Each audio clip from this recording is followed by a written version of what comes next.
for deciphering attachment styles. If you're still in doubt, here are what we call the 5 golden rules to help you home in on his or her attachment style. 1. Determine whether he seeks intimacy and closeness.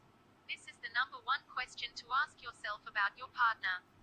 All other attachment traits and behaviors stem from this one overriding issue. If the answer is no, you can be pretty sure your partner, date, has an avoidant attachment style. If the answer is yes, your partner, date, has either a secure or anxious style. See Chapter 3 to learn more about the 2 dimensions that determine attachment styles. When trying to answer this question, let go of preconceptions. There is no one type of personality that is avoidant, nor one that is either secure or anxious. He might be cocky and self-assured and still really crave closeness. On the flip side, she might be nerdy and clumsy and still be averse to intimacy.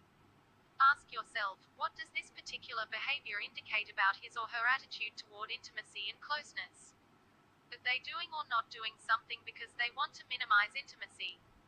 Suppose you are dating someone with children from a previous marriage. She might not want to introduce you to them because she is thinking of their well-being and believes it is too early for them to deal with a new man in her life, which is perfectly legitimate. On the other hand, it could be a way for her to keep you at a distance and maintain her separate life. You have to look at the whole picture and see how this behavior fits in. Depending on how much time has passed and how serious the relationship is, does it still seem right for her to be so protective of the kids? What makes sense in the initial stages of the relationship doesn't make sense after 2 years. Does she introduce you to other family members and close friends? Has she considered your well-being and explained the situation, allowing you to express your feelings about it? If the answer to any of these questions is no, then this is not just about her children's best interests, it is more about keeping you at bay. 2. Assess how preoccupied he is with the relationship and how sensitive he is to rejection. Does he get easily hurt by things you say? Is he worried about your future together or about whether you love him enough to stay faithful? Is he very sensitive to details in the relationship that suggest distancing, such as when you make decisions that don't take him into account? If the answer to these questions is yes, it is likely he has an anxious attachment style. 3. Don't rely on one symptom, look for various signs. Looking at one behavior, attitude, or belief is not enough to determine your partner's attachment style. That is why there is no one characteristic that can establish someone's style, but rather a combination of behaviors and attitudes that together create a coherent pattern. It is the whole picture that tells the true story.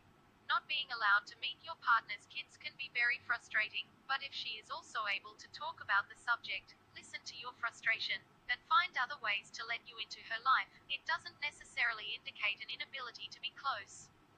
4. Assess her reaction to effective communication. This is probably one of the most important ways to uncover your partner's attachment style. Don't be afraid to express your needs, thoughts, and feelings to your partner. See Chapter 11 for more on effective communication.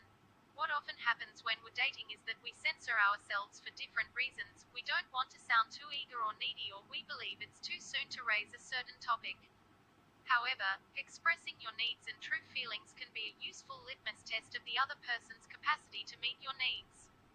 The response, in real time, is usually much more telling than anything he or she could ever reveal of their own accord. If he's secure, he'll understand and do what's best to accommodate your needs. If he's anxious, you'll serve as a useful role model. He or she will welcome the opportunity for greater intimacy and start to become more direct and open. If he's avoidant, he will feel very uncomfortable with the increased intimacy that your emotional disclosure brings and will respond in one of the following ways: you're too sensitive, demanding, needy. I don't want to talk about it. Stop analyzing everything. What do you want from me? I didn't do anything wrong. He or she will consider your needs on a certain matter only to disregard them again very soon after. Geez, I said I was sorry. 5. Listen and look for what he or she is not saying or doing. What goes unsaid or undone by your partner can be just as informative as what he or she is doing and saying.